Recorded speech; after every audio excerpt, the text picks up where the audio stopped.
3, come on, girls. Hey, you know I like it. Hey,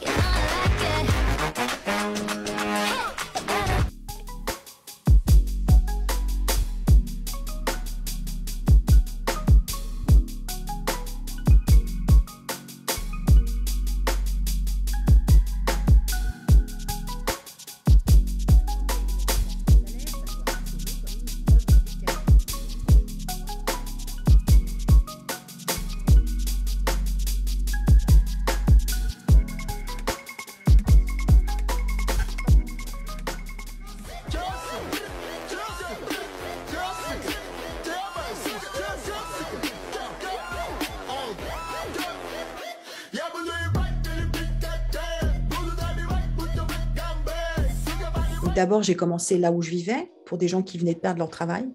Mais c'était des gens qui étaient déjà dans le monde du travail. Et puis après, j'ai été contactée par pas mal de familles qui avaient des jeunes étudiants qui abandonnaient, ou ça allait plus, ils savaient plus ce qu'ils voulaient faire. Donc, j'ai commencé à distance à accompagner des jeunes. Et puis après, j'ai fait le lien avec TikTok parce que je me suis dit, faut les regonfler là, faut pas qu'ils perdent espoir, faut qu'ils aient envie de faire des choses. L'école a du mal à gérer la situation, ils se sentent un peu perdus là. Et donc, je me suis dit, en s'amusant, moi, je vais comprendre un peu ce qu'ils recherchent. Et puis en même temps, eux, si ça leur sert. Mais je pensais pas du tout qu'il y aurait une communauté comme ça.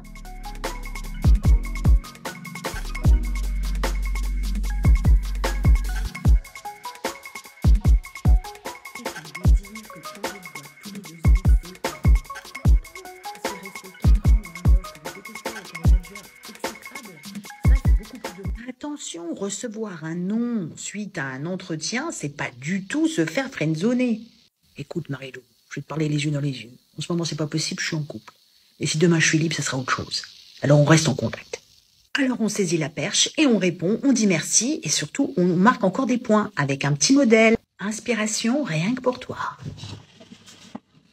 Les jeunes ne sont pas du tout avares de partager les retours de leurs expériences d'entretien ou de stage où ils viennent me dire merci, mais juste pourquoi, enfin ils me racontent un peu leur histoire.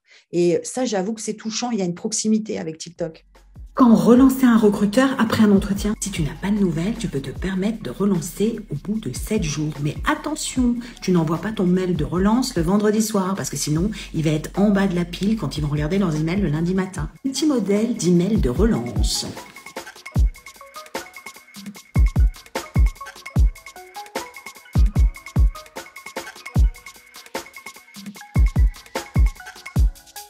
Il y a beaucoup de jeunes qui ont partagé mes vidéos sur différents réseaux. Et puis, leurs parents ont vu. Et donc, il y en a beaucoup qui m'ont dit, je t'envoie ma mère ou mon père. Mon père vient de perdre son travail. Ma mère vient de perdre ça. Mon père a un problème avec son employeur. Et ça a commencé comme ça. Et après, je les ai beaucoup encouragés à aller sur le réseau LinkedIn. Il y en a beaucoup qui ont partagé des choses qui ont été vues par des gens plus âgés. Donc, oui, aujourd'hui, j'ai des questions de tous les âges. Alors, les deux sujets, c'est le salaire et les problèmes relationnels au travail. Alors ça, je suis estomaquée, beaucoup avec le management, mais beaucoup avec les collègues. Et c'est les deux sujets qui reviennent le plus, ça.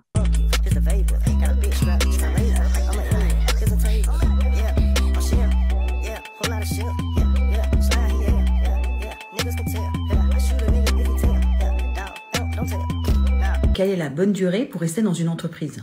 Point de vue du recruteur, une durée acceptable, c'est 18 mois dans un poste et dans une entreprise entre 3 et 5 ans. Du point de vue de l'employé, si vous n'avez pas été augmenté depuis 4 à 5 ans, si vous n'avez pas changé de poste, posez-vous des questions. Changer d'entreprise, c'est le moyen de gagner en compétences et d'augmenter sa rémunération. Attention, si ça fait plusieurs fois que vous changez d'entreprise au bout de 2 ans et que vous vous lassez, là, il est peut-être temps de réfléchir et de vous demander si une autre forme contractuelle vous rendrait pas plus heureux au travail, vous mettre à votre compte ou faire des CDD de plus courte durée.